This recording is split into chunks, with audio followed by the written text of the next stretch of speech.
ثانی انٹرنیشنل حج عمرہ tours and travels. حج عمرہ جانے کے خواہش مند حضرات اسکرین پر دیے گئے نمبرز پر کال کریں۔ بسم اللہ الرحمن الرحیم۔ الحمدللہ نحمده ونستعینه ونستغفره ونؤمن به ونتوکل علیہ ونعوذ باللہ من شرور انفسنا ومن سیئات اعمالنا من يهده الله فلا مضل له ومن يضلله فلا هادي له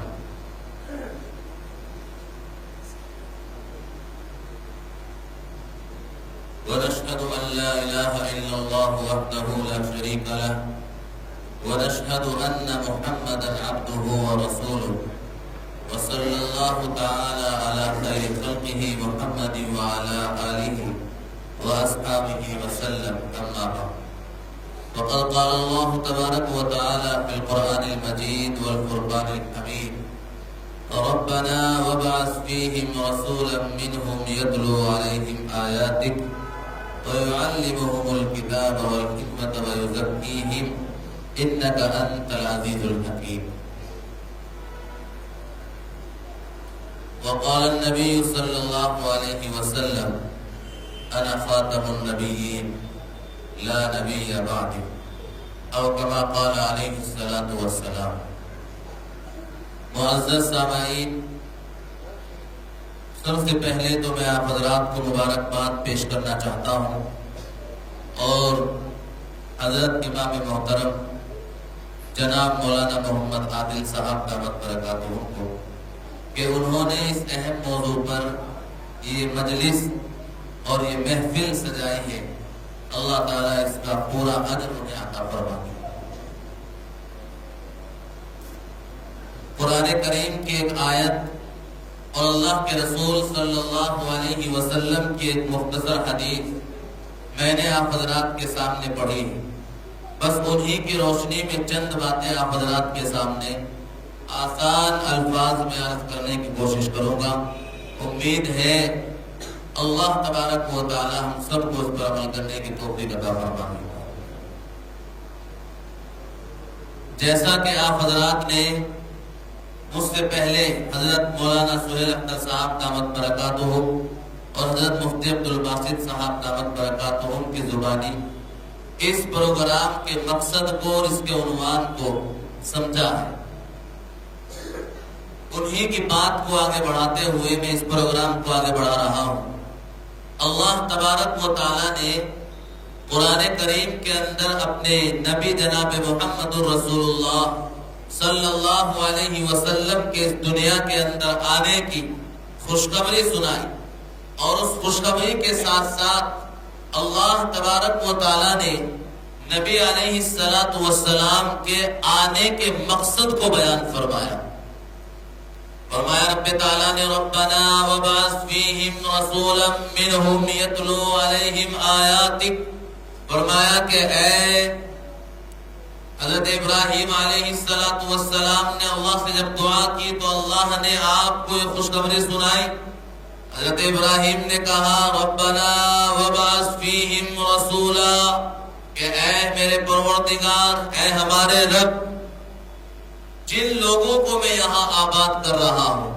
حضرت ابراہیم علیہ السلام کا واقعہ آپ نے سنا ہوگا کہ وہ ایک ایسی جگہ میں جا کر آباد ہوئے جہاں آج خانہ کعبہ، جس جگہ اور جس وقت میں وہ وہاں پہنچے تھے اس وقت وہ بالکل غیر آباد جگہ تھی۔ حضرت ابراہیم علیہ السلام نے دعا کی تھی کچھ لوگوں کو وہاں بسا کر، جو بعد میں پہنچے، کہ اے ہمارے رب، ایک ایسا رسول ان لوگوں کے درمیان میں بھیج دے، ایک ایسا پیغمبر ان لوگوں کے درمیان میں بھیج دے جو ان کی تصحیح کرے، یتلو علیہم آیاتک، جو تیرے قرآن کی آیتیں انہیں پڑھ پڑھ کے سنائے، جو تیرے کلام کی آیتیں انہیں پڑھ پڑھ کے سنائے، ویزکیہم، اور اس قرآن کے ذریعے سے ان کے دلوں کی صفائی کر دے، ان کے ذہنوں کی صفائی کر دے، اور گناہوں کی وجہ سے اگر ان کے دل کے اوپر میل جمے ہوئے ہو، اس کلام کی برکت سے ان کے گناہوں کے میل کو صاف کر دے۔ ربنا وابعث فیہم رسولا منہم یتلو علیہم آیاتک ویعلمہم الکتاب والحکمہ۔ جب وہ دل صاف ہو جائے، اس دل کے اوپر سے میل ہٹ جائے، تو اس دل کے اندر عقل مندی کی، حکمت کی، دانائی کی، سمجھداری کی، دین کی، تعلیم کی، قرآن کی اور شریعت کی اور احکام کی باتوں کو اس دل کے اندر بھر دے۔ یہ حضرت ابراہیم علیہ السلام نے رب تعالیٰ سے دعا کی تھی، اور اللہ نے حضرت ابراہیم علیہ السلام کی اس دعا کو قبول فرمایا، اور قبول فرمانے کے بعد جناب محمد رسول اللہ صلی اللہ علیہ وسلم کو اس دنیا کے اندر مبعوث فرمایا، اور جناب محمد رسول اللہ صلی اللہ علیہ وسلم کو اس دنیا کے اندر مبعوث فرمانے کے بعد اللہ نے ساتھ ہی ساتھ یہ اعلان بھی کیا کہ یہ میرا آخری نبی ہے، یہ میرا آخری پیغمبر ہے، اس کے بعد میں کسی نبی کو بھیجنے والا نہیں ہوں، میں نے نبیوں کے سلسلے کے اوپر مہر لگا دی ہے، اب کوئی پیغمبر اس دنیا کے اندر نہیں آئے گا۔ جس طریقے سے آپ نے دیکھا ہوگا کہ جب آپ کوئی خط لکھتے ہیں، جو پہلے لوگ ہیں انہوں نے کسی کو لکھے ہوں گے، اور اس خط کو لکھنے کے بعد اس کے اوپر مہر لگا دی جاتی ہے کہ اب اس کے اندر کوئی تبدیلی، کوئی رد و بدل، کوئی بدلاؤ نہیں ہو سکتا۔ بس یہی خاتم کا مطلب ہے۔ اللہ نے قرآن کے اندر جو فرمایا ما کان محمد ابا احد من رجالکم ولکن رسول اللہ وخاتم النبیین، اللہ نے فرمایا کہ محمد تو نبیوں کے سلسلے پر مہر ہے، یعنی نبوت کا جو سلسلہ تھا، آپ اس سلسلے کے اوپر ایک ایسی مہر ہے جس کو ہم نے ثبت کر دیا ہے، اور اب اس سلسلے میں سے کوئی نبی نکلنے والا نہیں۔ جناب حضرت والا نے ابھی کچھ دیر پہلے آپ کو یہی بات بتائی اور یہی سمجھائی کہ آج کے اس وقت میں، آج کے اس دور میں کچھ فتنے ایسے ہیں، کچھ لوگ ایسے ہیں جو اللہ کے رسول کی رسالت پر ڈاکہ ڈالنے کی کوشش کر رہے ہیں۔ جس طریقے سے کچھ جاہلوں نے، کچھ نادانوں نے، کچھ ناواقفوں نے، کچھ نااہلوں نے اللہ کے رسول صلی اللہ علیہ وسلم کی رسالت میں ڈاکہ ڈالنے کی کوشش کی، اور کچھ لوگوں نے کہا کہ ہم بھی اللہ کے نبی ہیں، ہم بھی اللہ کے پیغمبر ہیں۔ نعوذ باللہ من ذالک۔ اللہ نے جب مہر لگا دی کہ اب نبی نہیں آئے گا، چاہے دنیا کا کتنا بھی شریف انسان، چاہے کتنا بھی اچھے حلیے والا، کتنے بھی اچھی داڑھی والا، کتنے بھی اچھے کپڑے والا، اگر یہ دعویٰ کرے کہ میں اللہ کا رسول ہوں، یا اللہ کا کوئی پیغمبر ہوں، یا اللہ کا کوئی نبی ہوں، تو وہ جھوٹا ہے، کذاب ہے اور دین سے خارج ہے۔ اور جس طریقے سے اللہ کے رسول صلی اللہ علیہ وسلم کو نبی نہ ماننا دین سے خارج کر دیتا ہے، اسی طریقے سے کسی ایسے شخص کو نبی ماننا جو نبی نہیں ہے، یہ بھی دین سے خارج کر دیتا ہے۔ بڑی آسان سی ایک بات آپ کو میں بتا دوں، اس لیے کہ ایمان کی حفاظت ہر ایک مسلمان کے لیے لازم ہے، ہر ایک مسلمان کے لیے ضروری ہے۔ اگر ایمان اس دنیا سے محفوظ نہ گیا تو ساری زندگی کے اعمال اکارت اور بیکار ہو جائے گا۔ ہم اللہ کو ایک مانتے ہیں نا سب کہ اللہ ایک ہے۔ اگر کوئی آپ سے کہے کہ اللہ دو ہے، مان لیں گے؟ کسی کا آپ کو فوٹو دکھائے یا کسی آدمی کے بارے میں نہیں مانیں گے نا؟ بس اسی طریقے سے اگر کوئی یہ مقصد بس یہی ہے۔ اس لیے کہ آج کے وقت میں کچھ لوگ ہیں جو اپنے آپ کو رسول گھوشت کر چکے ہیں، جو اپنے آپ کو حضرت عیسیٰ گھوشت کر چکے ہیں، جو اپنے آپ کو حضرت امام مہدی گھوشت کر چکے ہیں۔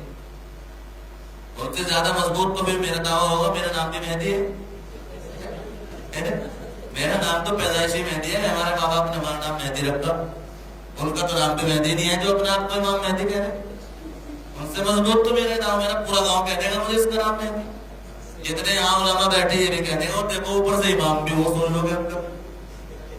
امام مہدی، سب کہتے ہیں کہ امام مہدی ہے۔ لیکن بھائی حدیث کے اندر جس امام مہدی کا ذکر کیا گیا ہے وہ امام مہدی مراد ہے جو قیامت کے قریب آئے گی. ابھی قیامت اتنے قریب نہیں آئی کہ وہ حضرت امام مہدی علیہ السلام ظاہر ہو جائے. ان کے بارے میں حضرت نے بتایا کہ وہ تو مدینے کے اندر لوگ ان سے بیعت کریں گے. وہ نہیں چاہیں گے کہ انہیں خلیفہ بنایا جائے، لیکن لوگ زبردستی ان کے ہاتھ پر بیعت کریں گے اور انہیں اپنا خلیفہ مانیں گے. تو اگر کوئی یہ کہے کہ میں بھی مہدی ہوں، امام مہدی جو قیامت کے قریب آئیں گے، تو جس طریقے سے اللہ کو دو کہنے والا جھوٹا ہے، اسی طریقے سے آج کے وقت میں اپنے آپ کو امام مہدی کہنے والا بھی جھوٹا ہے. جس طریقے سے اگر کوئی یہ کہے کہ میں عیسیٰ ہوں، کیونکہ حضرت عیسیٰ علیہ السلام ہونے کا بھی لوگ دعویٰ کر رہے ہیں، جس طریقے سے اللہ کو دو ماننے والا جھوٹا ہے، اسی طریقے سے اپنے آپ کو حضرت عیسیٰ کہنے والا بھی جھوٹا. اسی پروگرام کا مقصد بس یہی، ہم اپنے دل کے اندر یہ بات بٹھا لیں کہ ہمیں اللہ کے رسول کے بعد کسی کو رسول نہیں ماننا، اور حضرت عیسیٰ کا دعویٰ کرنے والے کسی شخص کو عیسیٰ نہیں ماننا.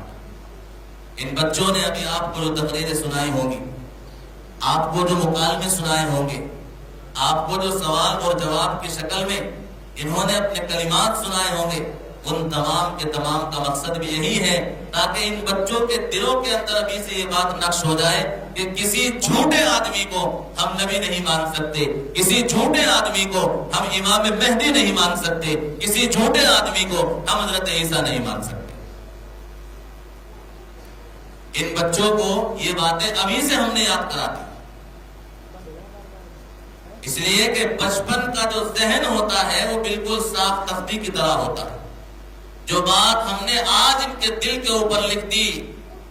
چاہے ان کی زندگی جتنی گزر جائے، جب بھی اس بات کو سنیں گے فوراً یاد آ رہے گی کہ ہم نے بچپن میں یہ بات مسجد میں پڑھی تھی، ہمیں حضرت نے پڑھایا. اگر ان کی عمر 20 سال 30 سال ہو جائے اور کوئی فتنہ ان کے سامنے آ کر کہنے لگے کہ میں حضرت عیسیٰ علیہ السلام ہوں، تو یہ اس بات پہ یقین نہیں کریں گے، کیونکہ ان کو پڑھا دیا جائے کہ عیسیٰ یہاں بہار میں نہیں آئیں گے. کم سے کم اگر کوئی حضرت عیسیٰ علیہ السلام ہونے کا دعویٰ کرتا ہے بہار کی کسی گلی سے اٹھ کر، یقیناً وہ بہار کی سڑی ہوئی ٹرینوں کی پیدائش ہے. وہ اپنے باپ کی اولاد نہیں ہے، حرامی ہے. نبوت کا دعویٰ کرنے والا حقیقت میں نہ اپنے باپ کی اولاد نہیں، اس لیے کہ جو حقیقی اولاد ہوگی، جس کے اندر حلال رزق شامل ہوگا، جس کے اندر حلال جراثیم شامل ہوں گے، وہ ایسا دعویٰ یقیناً نہیں کرے. تو جس شخص کا نام ابھی حضرت نے آپ کو بتایا، شکیل بن حنیف، یہ اس وقت کا سب سے بڑا فتنہ ہے جو یہ سب دعوے کرتا پھر رہا، اور اس کے پیچھے باقاعدہ لوگ لگ چکے ہیں، اس کی پوری ٹیم بن چکی ہے، اور علاقہ در علاقہ ان لوگوں کی تعداد بڑھتی جا رہی ہے. اس لیے ہمیں اپنے آپ کو، اپنے بچوں کو محفوظ کرنے کے لیے، ان کے عقیدوں کو بچانے کے لیے، ان کے ایمان کو بچانے کے لیے ضروری ہے کہ ہم اپنے بچوں کو دین کی بنیادی اور ضروری معلومات سکھا دیں. اور اس کے لیے بہترین جگہ ہے مسجد، مکتب، مدرسے. ہم اپنے بچوں کو وہاں بھیجیں تاکہ وہ دین کی تمام وہ ضروری باتیں سیکھ لیں جن سے ان کا ایمان اور یقین محفوظ رہ سکتا ہے. اللہ تعالیٰ سب کو عمل کرنے کی توفیق عطا فرمائے. وآخر دعوانا